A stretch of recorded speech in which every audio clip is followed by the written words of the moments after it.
Hello दोस्तों, Indian oil के बारे में बात करेंगे और डिविडेंड से जुड़े 10 पॉइंट्स पर डिस्कस करेंगे और साथ साथ में 10 ईयर का डिविडेंड और साथ में बोनस और डिविडेंड प्रोजेक्शन, इन सब के बारे में वीडियो में डिटेल में हम एनालिसिस करने वाले हैं। नंबर्स के साथ हम बातें करने वाले हैं दोस्तों। तो पहला इंपॉर्टेंट नंबर 9 ईयर्स का डिविडेंड से शुरू करते हैं, इस बार 10 ईयर्स से पहले। क्यों, मैं आपको बताता हूं। 2013 में ₹1.03 का डिविडेंड था। अगर आप देखेंगे अभी इसको तो आपको ₹6.20 का डिविडेंड दिखाई देगा, लेकिन बाद में कुछ बोनस भी आए हैं और चूंकि बोनस आए हैं तो इसीलिए मैंने एडजस्टेड टू बोनस, अभी का जो भी शेयर प्राइस है उसके हिसाब से मैंने एडजस्ट किया है, तो ₹1.03 का डिविडेंड है, नहीं तो ₹6.20 के आसपास का डिविडेंड था। ठीक है, अब लास्ट ईयर की बात करते हैं। 2022 में कितना डिविडेंड था? ₹8.40 का, और डिविडेंड ग्रोथ 26% का, बहुत ही अच्छा डिविडेंड ग्रोथ है। ये 9 ईयर का डेटा है।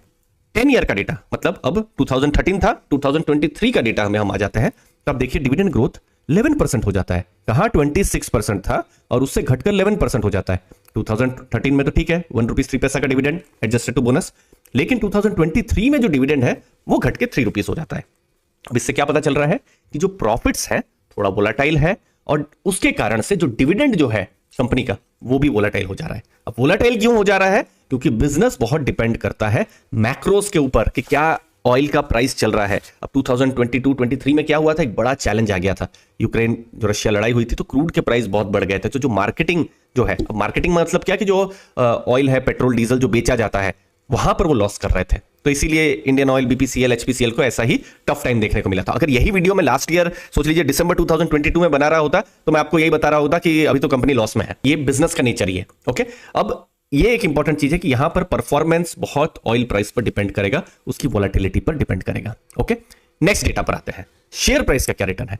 ₹35 का शेयर प्राइस अगस्त 2013 में, और अभी कुछ देखेंगे आप तो ये देखिए 119 का एक शेयर का प्राइस है, और मार्केट कैप देखेंगे, लार्ज कैप कंपनी ऑलमोस्ट है 1.67 लाख करोड़, तो मार्केट कैप भी इनका अभी बढ़ा है, तो 12.6% का रिटर्न है। अब देखिए ये भी हमको अलग तरीके से एनालिसिस करना है, क्योंकि जब हम एनालिसिस करते हैं तो 2 स्टेप 3 स्टेप और डीप में जाना चाहिए। अब ये तो मैंने एक पॉइंट बताया, क्योंकि देखिए मुझे 10 ईयर का डेटा एनालिसिस करना है, अगस्त 2013 है। अब ये चार्ट है लॉन्ग टर्म का। ये चार्ट में अगर मैं सोच लीजिए वीडियो बना रहा होता 6 ईयर का एनालिसिस 2017 से, तो फिर तो नेगेटिव रिटर्न हो जाता, क्योंकि देखिए जैसे आप देखिए अगस्त 2017 में कुछ 140-45 के आसपास में भी शेयर प्राइस था। ओके, तो ये किसी भी इन्वेस्टर के लिए क्या जरूरी है कि उनकी बाइंग प्राइस के साथ कंपेयर किया जाए, तो आपको ज्यादा क्लियर आइडिया मिलेगा। नेक्स्ट, डिविडेंड फ्रीक्वेंसी क्या है, कब डिविडेंड आ रहा है? तो हम हिस्टोरिकली देखेंगे, लास्ट ईयर ही छोड़ दीजिए, 2023 को छोड़कर हिस्टोरिकली पिछले कुछ सालों को हम देखेंगे तो डिविडेंड जनरली 2 बार आता है, फरवरी मार्च के समय में, और फिर फाइनल जो डिविडेंड है जुलाई अगस्त के समय में आता है।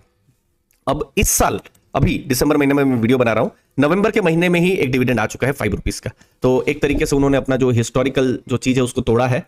लेकिन अब देखना रहेगा कि क्या फरवरी मार्च में हिस्टोरिकली जैसे कुछ डिविडेंड आ रहा है, इंटरम डिविडेंड आ रहा है या नहीं आ रहा है। तो मोस्ट प्रोबेबली एक्सपेक्टेड है Q3 के जब रिजल्ट्स आएंगे, फरवरी में एक्सपेक्टेड है, तो उस समय में हमको डिविडेंड के बारे में पता चलेगा दोस्तों। नेक्स्ट, डिविडेंड यील्ड क्या है? अब डिविडेंड यील्ड भी कुछ शेयर प्राइस की तरह ही है, ठीक है, जहां पर आपको अपने साथ ही कंपेयर करना है। मैं तो यहां पॉइंट टू पॉइंट कैलकुलेट कर रहा हूं, ठीक है। तो शेयर प्राइस जैसे सोच लीजिए किसी के अगस्त 2013 किसी इन्वेस्टर का 35 के बाइंग प्राइस है, तो उस समय में कितना एडजस्टेड प्राइस था? ₹1.03, तो 3% की यील्ड बैठ रही थी। अब 2023 में देखेंगे ₹3 का डिविडेंड आया तो 8.57% की यील्ड। 9 ईयर का देखेंगे 2022 में तो बहुत अच्छा डिविडेंड था, ₹8.40 का डिविडेंड था, तो 24% की यील्ड हो जा रही है। तो इंडियन ऑयल शॉक भी कर रहा है और सरप्राइज भी कर रहा है। 24% की यील्ड दोस्तों, सोच लीजिए किसी इन्वेस्टर ने 2013 में खरीदा है तो बहुत ही अच्छी यील्ड कही जाएगी, ठीक है। तो ये जो है इंडियन ऑयल की एक इंटरेस्टिंग चीज रही है। जब उनके बिजनेस को जब भी हम एनालिसिस करते हैं, आप बिजनेस एनालिसिस पर और ज्यादा फोकस कर सकते हैं।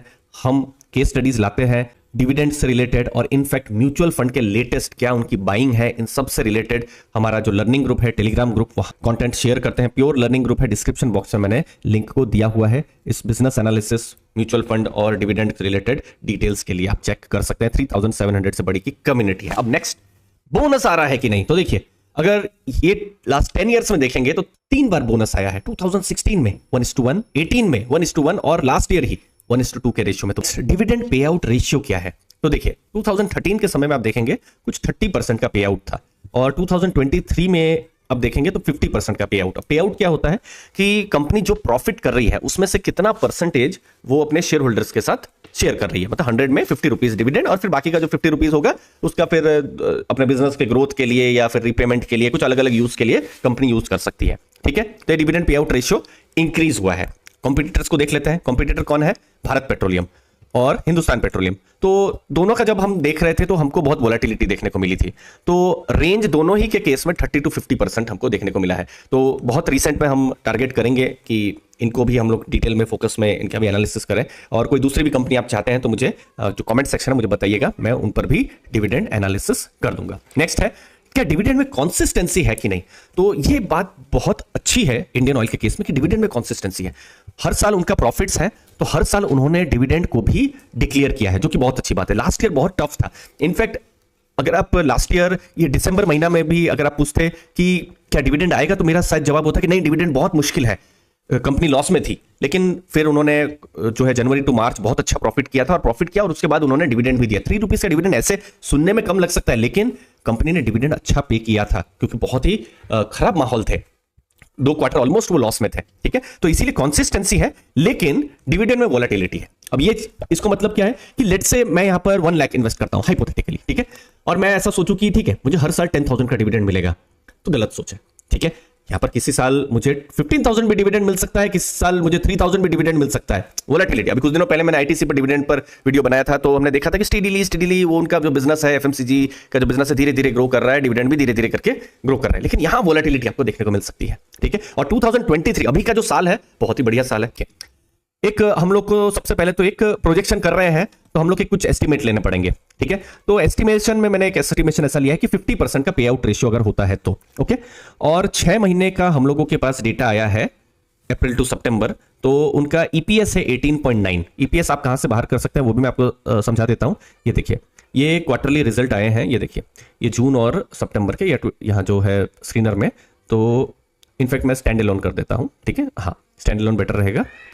ये स्टैंड अलोन डेटा आ गया, तो कितना आ रहा है ये देखिए, 9.74 और 9.18। ठीक है, तो 18.92 हो रहा है। ओके, अब ये तो नोन है, और ये 18.92 में ऑलरेडी 5 रुपीज का डिविडेंड तो पे हो चुका है। ओके, अब H2 का मतलब क्या? अक्टूबर टू मार्च, ये 6 महीने में क्या प्रॉफिट होगा, अब ये अननोन है, किसी को नहीं पता। ये हमको कब पता चलेगा? नेक्स्ट ईयर मई के महीने में पता चलेगा। ओके, तो यहां पर अब एस्टिमेट ही कर सकते हैं। अब वर्स्ट टू वर्स्ट मैं लेता हूं कि लेट्स से 18.92 मतलब 19 ही पकड़ लीजिए, ज्यादा ईपीएस हुआ नहीं, सिर्फ 20 का ही ईपीएस रहा।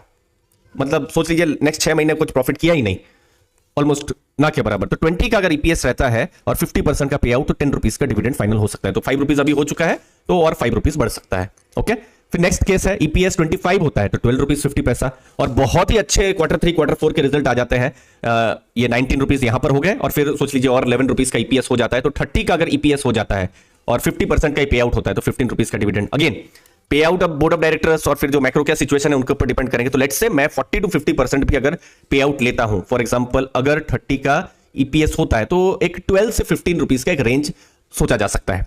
बट इसमें कुछ अननोन भी है। पहला, पे आउट रेशियो फाइनल क्या रहेगा? बोर्ड ऑफ डायरेक्टर्स ने डिसाइड किया कि नहीं 50% नहीं, चलो 40% रखते हैं या 30% रखते हैं, तो पूरा कैलकुलेशन बिगड़ जाएगा। और H2 का प्रॉफिट हम कितना सोच रहे हैं? 20, 25, 30 सोच रहे हैं।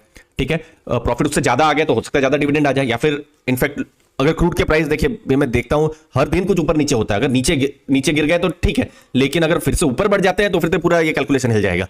ठीक है, बट एक एस्टिमेशन है, इसको आप ऐसा मत सोचिए कि ओके कि इतना डिविडेंड आएगा ही आएगा, जैसे एफडी में होता है कि 1 लाख का एफडी किया 8% है तो 8,000 प्लस कुछ इंटरेस्ट और जो है मिलेगा ही। नो, ऐसा नहीं होता है। ठीक है, तो फाइनल पे आउट ईपीएस पर बहुत कुछ डिपेंड करेगा, बट यस एक एस्टिमेट हम लोग यहाँ पर जो है वर्स्ट केस में भी, जैसे अभी 5 रुपीज का तो आ ही चुका है, तो एक एस्टिमेट यहां पर हम कर सकते हैं कि ठीक है, ये अगर ईपीएस 20 रहता है, पे आउट 50 रहता है, तो 10 टू जो है 15 का रेंज में जो है डिविडेंड रहने का उम्मीद है। अब नेक्स्ट है फरवरी मार्च का महीना, फिर देखते हैं कि क्या डिविडेंड यहां पर आता है। आपके क्या एस्टिमेशन है, प्रोजेक्शन है, कमेंट सेक्शन में जरूर बताइएगा। मुझे उम्मीद है इस लर्निंग वीडियो से आपको वैल्यू मिली होगी। आपके कीमती समय से बहुत बहुत धन्यवाद। थैंक यू, धन्यवाद दोस्तों।